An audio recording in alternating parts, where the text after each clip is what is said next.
lot of this isn't going to make sense to you, and I'm sorry about that. I'm just gonna start at the beginning, with the house.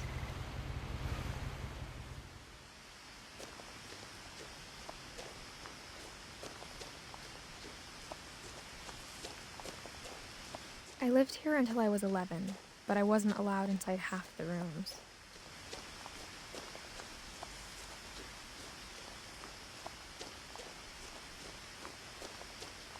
I hadn't been back since my brother Lewis's funeral.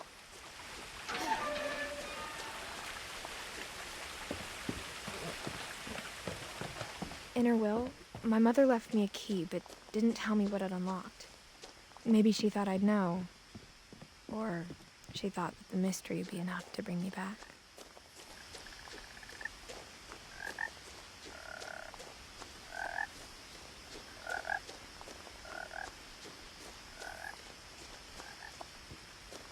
The truth is, even after I inherited the house, I never thought I'd come back to it. But now I had questions about my family that only the house knew the answers to. The woods around the house have always been uncomfortably silent, as if they're about to say something but never do.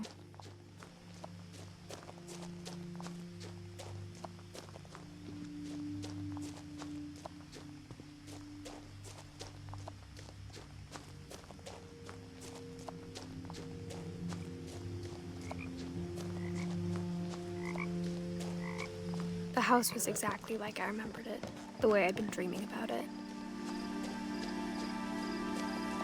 As a child, the house made me uncomfortable in a way I couldn't put into words.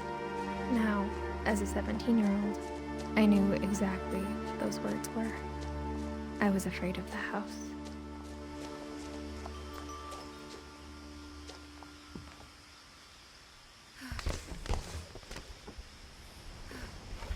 Crawling through the doggy door used to be a lot easier when I was 11.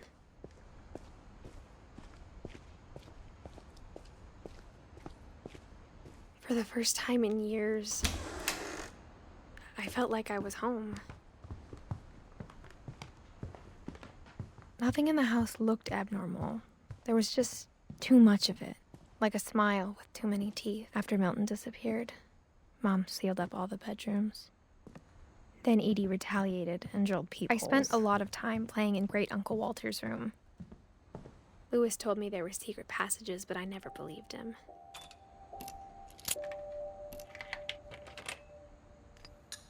Turns out, my mom was really good at keeping secrets. Now it was time to find out what my mom had been afraid of. Reading this, maybe it sounds like I had a plan, but I had no idea what was behind that door. Just like I had no idea where all this was gonna lead.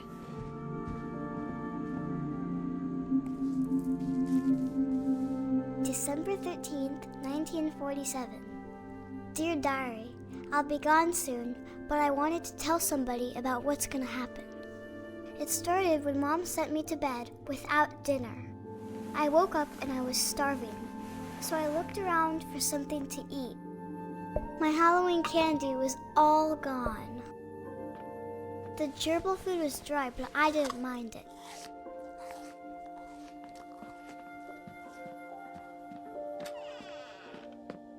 I kept eating and eating.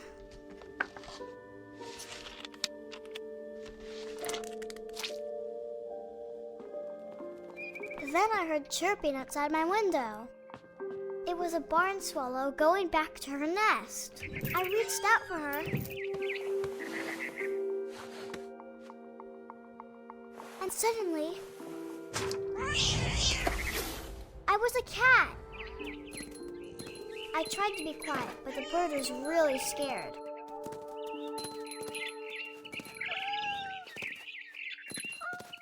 I jumped and I almost got her.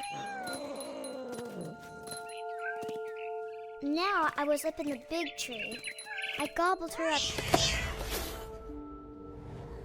And suddenly, I was an owl. First, all I heard was the wind. Then I heard little teeth nibbling in the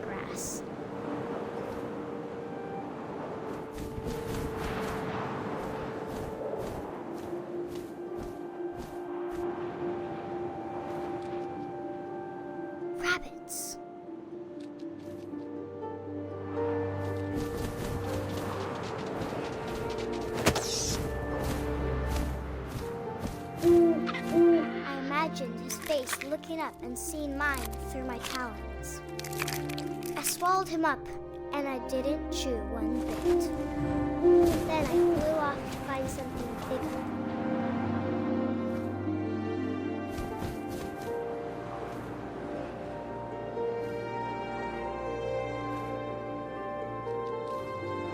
A mama rabbit.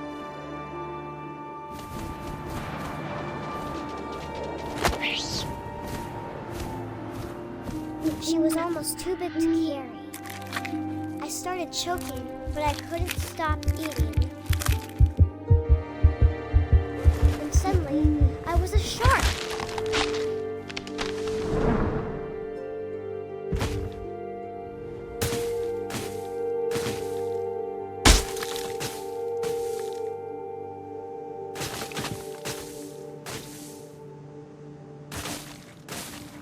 I rolled off a cliff and into the ocean. Now, I was hungrier than ever.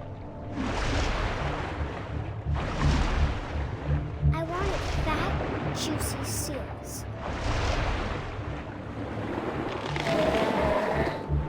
I tore off her flipper, and it tasted really good.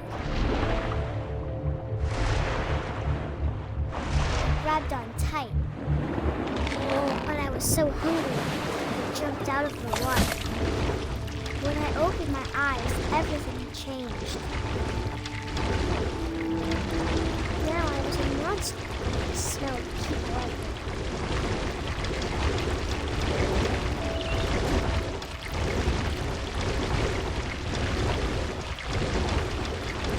I was big, and I moved real quiet.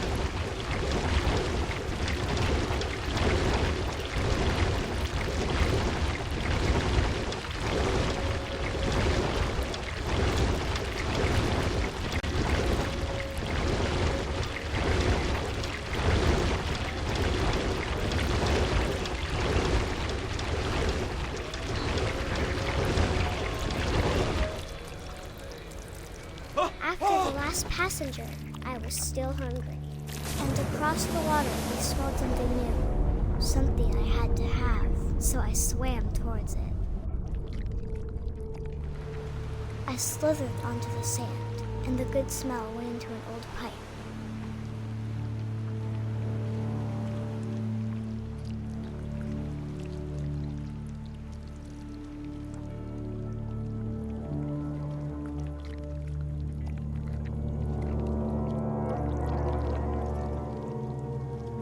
I got closer and closer.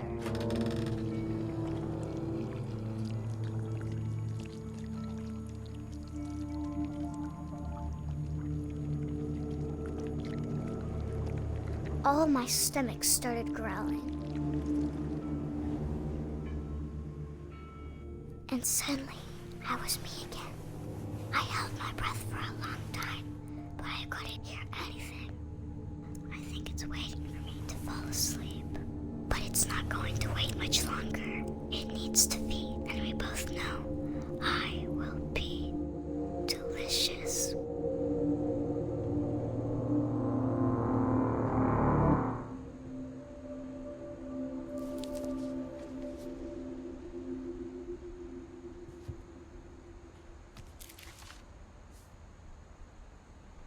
I'm not sure if I believed all of that, but I'm sure Edie would have.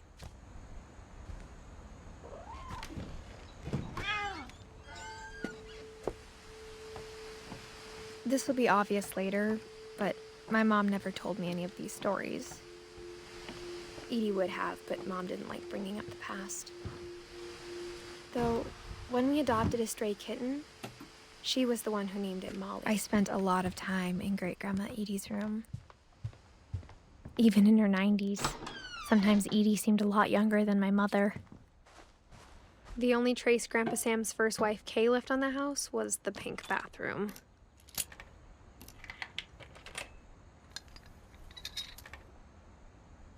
There's a secret in this bathroom.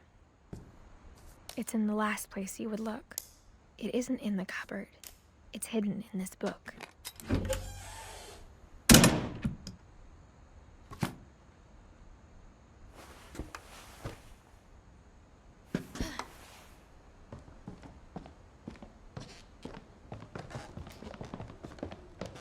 From the paintings on the wall, it was clear my brother Milton had been here before me.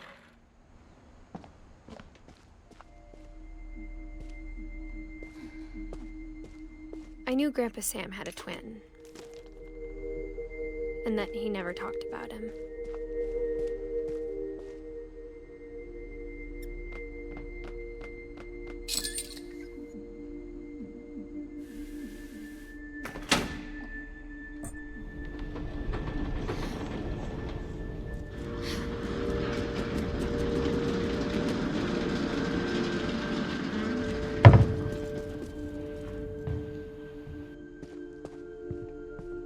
The passages were a pretty tight fit. They'd obviously been built for smaller hands and bellies.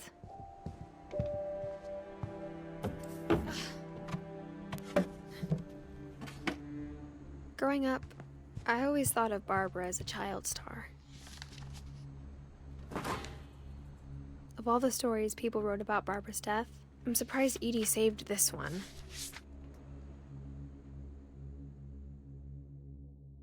Old Jack here with another ghastly tale inspired by America's most unfortunate family. I'm calling it The Surprise Ending of Barbara Finch. As a child star, Barbara was famous for her scream. Now at 16, she was all washed up. A has-been. But in a lucky break, she'd been asked to perform her signature scream at a local convention for monster movie fans. It was just the boost her career needed. Unfortunately, her scream hadn't aged well. Getting better. I think you just need the right motivation. Her biggest fan and current boyfriend, Rick, was about to demonstrate when... Now that was a great scream. It was Barbara's father, Sven. He'd slipped into a table saw and had to be rushed to the emergency room. So Barbara got stuck babysitting her youngest brother, Walter. Her convention comeback was cancelled. Okay, I'm hearing frustration, but I'm not hearing terror. What if I tried... A gang of hoodlums in Halloween masks have been terrorizing Orcas Island tonight. Police are urging residents to... That came from the basement. You're right! Also, I loved your delivery on that. Why is your basement door locked? Because my dad likes making puzzles and secret passages. There's a key hidden in the music box. The secret is to keep winding and winding until finally the key pops out. Thanks, babe. I'll be back in a sec. 20 minutes later, Rick hadn't returned. So Barbara went to look for him, right on cue. And she reached for the music box. She listened for Rick, but the house was silent.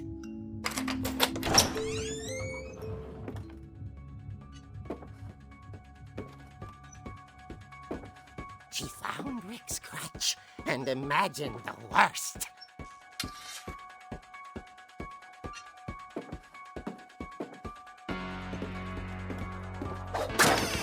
The gang's leader is the infamous Hookman killer, Dr. Carl Hamill, who impaled and then ate his family 10 years ago tonight. Rattled and grew still. Oh dear! Oh! Rick? Barb, relax. I was just trying to scare you to help you find your scream. Well, I'm not scared, Rick. I'm furious. Then act furious. All I'm getting from you now is that you're hurt and confused and She threw him out, but she kept a little something to remember him by. Barb, have you seen my other crutch? And she was still holding it when she fell asleep watching the Late Picture Show. Hours later... Barbara! Walter, what's going on up there? Ah! Okay, I'm coming up, but if this is a trick, you're dead, Walter.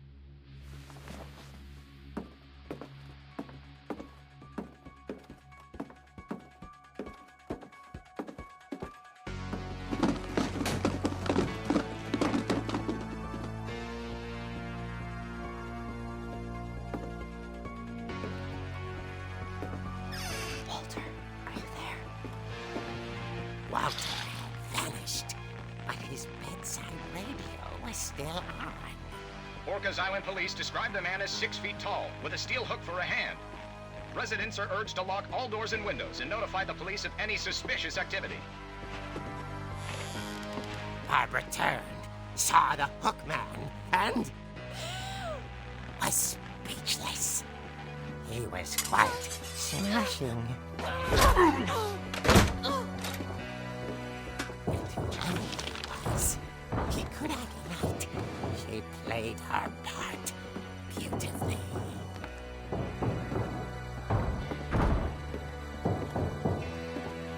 Molly's door hadn't been opened in years. The hinges grow.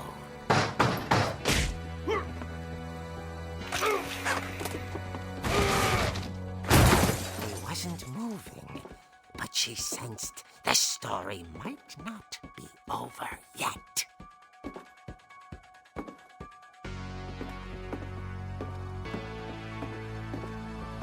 The hookman had vanished. She listened for his breathing, but all she heard was... At the door, she heard whispering. It was coming from inside the house.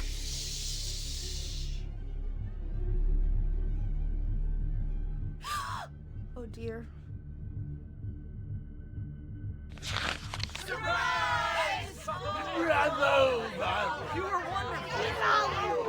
monsters had come to surprise her.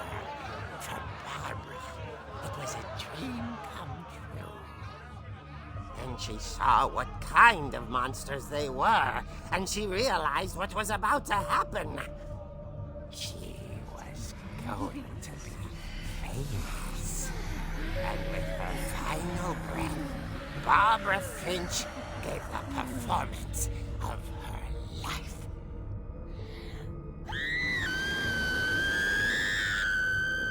I wasn't there myself, but I hear Barbara was magnificent. Poor girl. She had a taste for stardom. But unfortunately, so did her fans. Of course, the police blamed it all on poor Rick, who disappeared the same night. And little Walter? Hiding under his bed the whole time. He took it all pretty hard, but that's another story. As for Barbara, tucked inside the music box is all they ever found of her. Her ear. Now that's what I call a real eerie tale.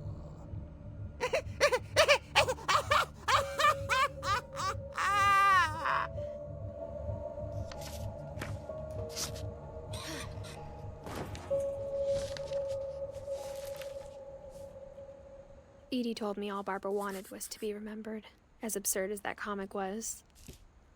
Maybe what Edie saw was a happy ending.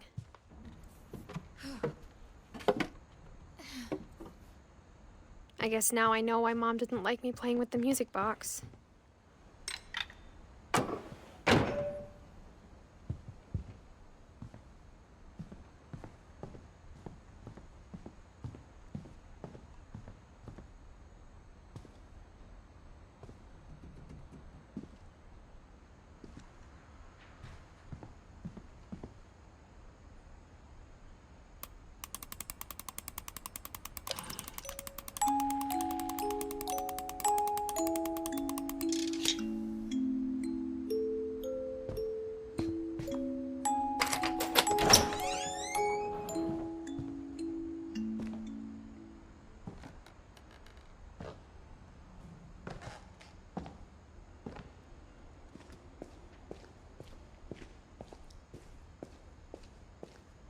I saw Edie sneak down to the basement once, carrying packages. I thought maybe she was hiding presents. It turned out she was hiding a lot more than that.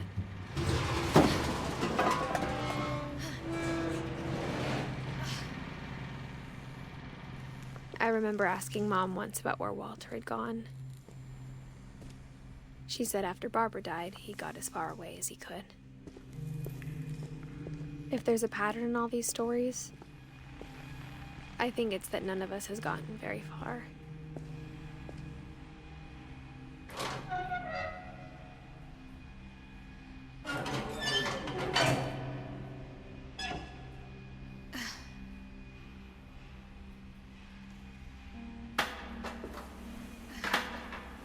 Maybe she was afraid I'd end up like Walter.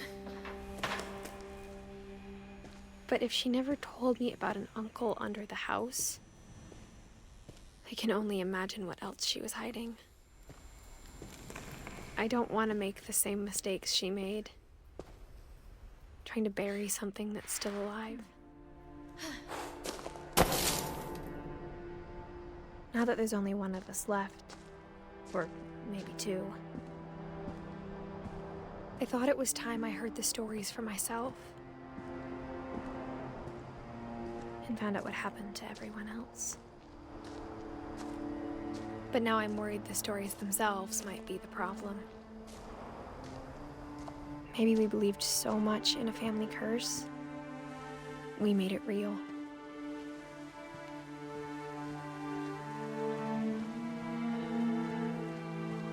I don't know if I should even be writing this.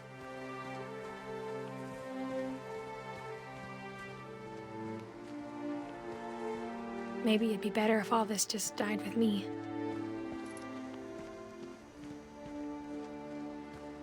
But I thought you should know about your family. And the history you're a part of. Though to be honest, I feel as lost as you probably do right now.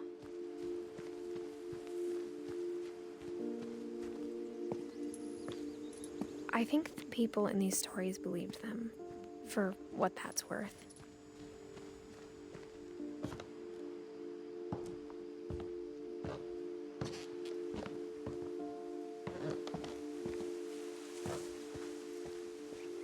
And when you look at the house, that history of imagination and stubbornness and madness, any of it seems possible.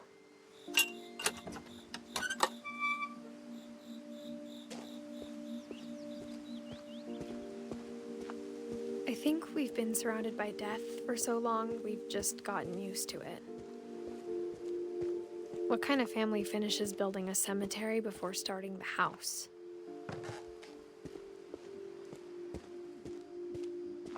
It's embarrassing for me to admit this, but the pet cemetery made me more uncomfortable than the human one. 3 of the gerbils are mine, and 2 had been my fault. Sven built the house, but it was Edie who designed the cemetery. I'm sure Odin's monument had been Edie's idea. My mom was always trying to move on, but for Edie, the past never went away.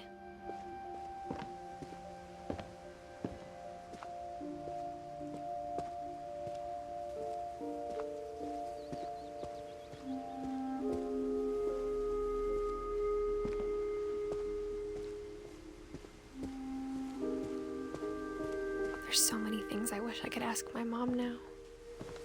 Part of me thinks this is what she wanted all along. For me to come back someday and find everything out for myself.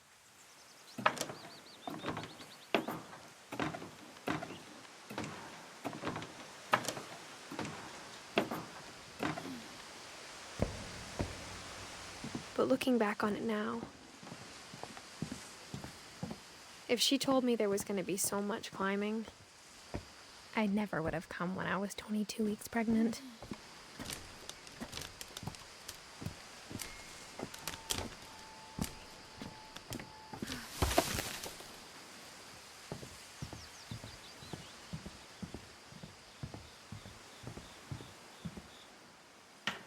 I never met Grandpa Sam, but I think he and my mom had a lot in common.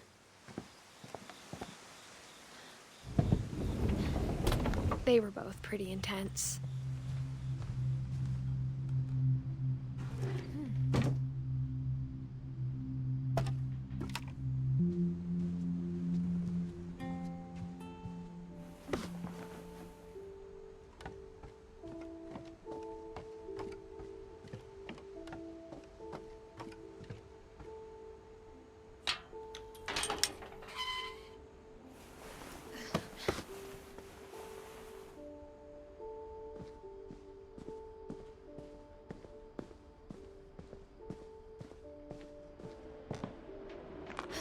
My mom moved up to the loft after her brothers died. At the time, it was as far away as she could get.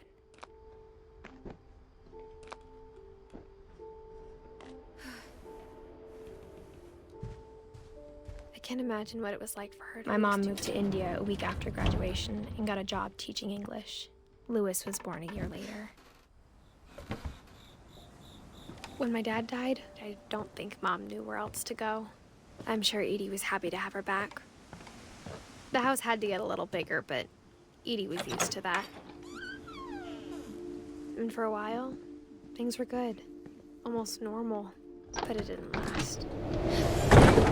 The beginning of the end was Milton's 10th birthday, when Edie gave him a castle.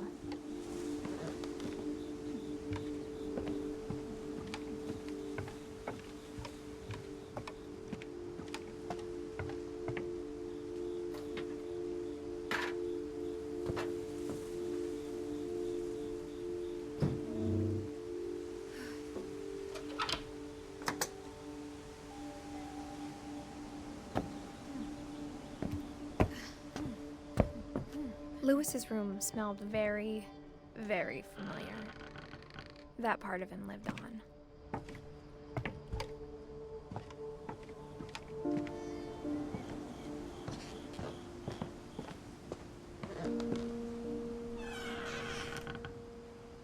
I wish we'd stayed.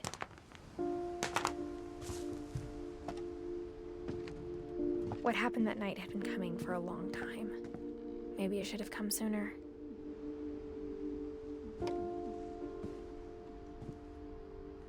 But it had to end one way or another.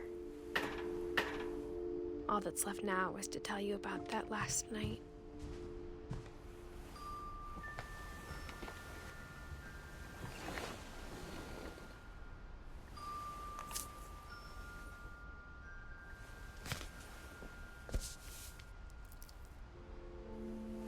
That whole last day, Edie just watched us pack and didn't say a word. Until supper, when she raised her glass and said, "To our final night together, and all our final nights apart." Grandma, you know what I said about alcohol. Some of your medications are very Edith, specific. I left a present for you in the hallway. Why don't you go open it? The grown-ups have to argue now. I'm sorry, you're right. We're all leaving tomorrow. Let's just enjoy our last... I'm not leaving. Edith, you're excused.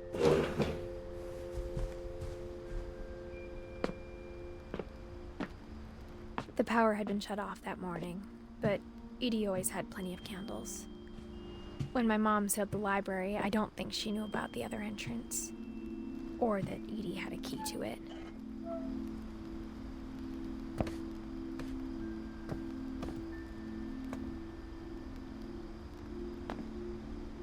That thing you're afraid of isn't going to end when you leave the house.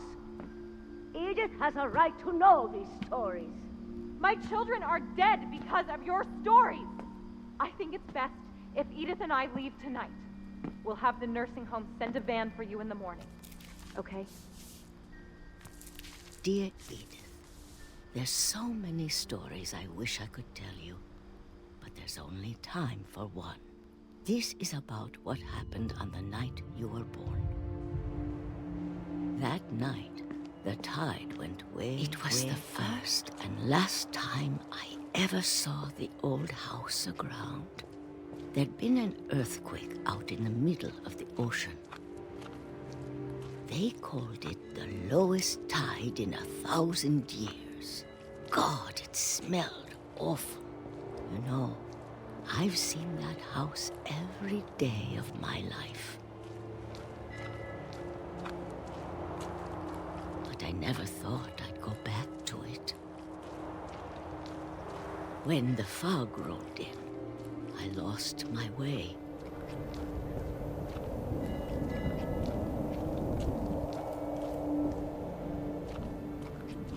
I got turned around. I started seeing things. Things I'd forgotten had ever existed.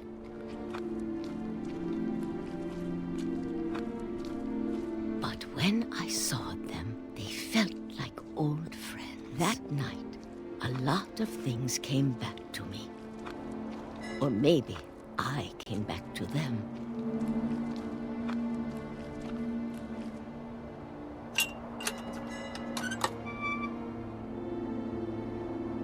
Things I can't explain, but that I need you to try and... Edith, what are you doing in here? It's mine. Edith! Mom, you're gonna rip it! Let go! I kicked and screamed, but Mom dragged me to the car. I never saw Great-Grandma Edie again. The next morning, the band came to pick her up, but she was already gone. After that, we moved around a lot.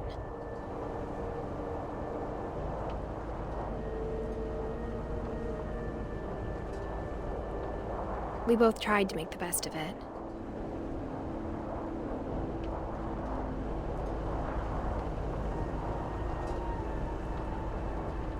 A few years went by.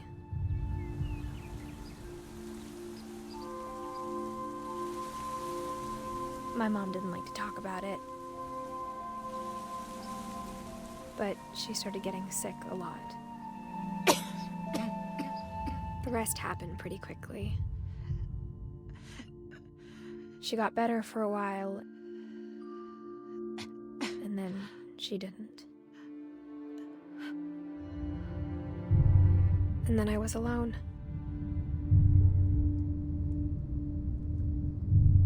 The last Finch left alive.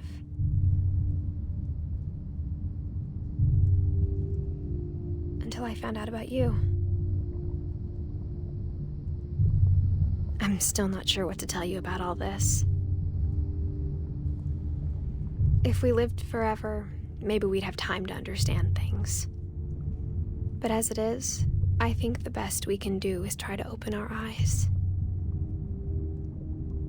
And appreciate how strange and brief all of this is. This journal was supposed to be for you. But now I hope you'll never see it. I just want to meet you and tell you all these stories myself. But I guess if you're reading this now, things didn't work out that way.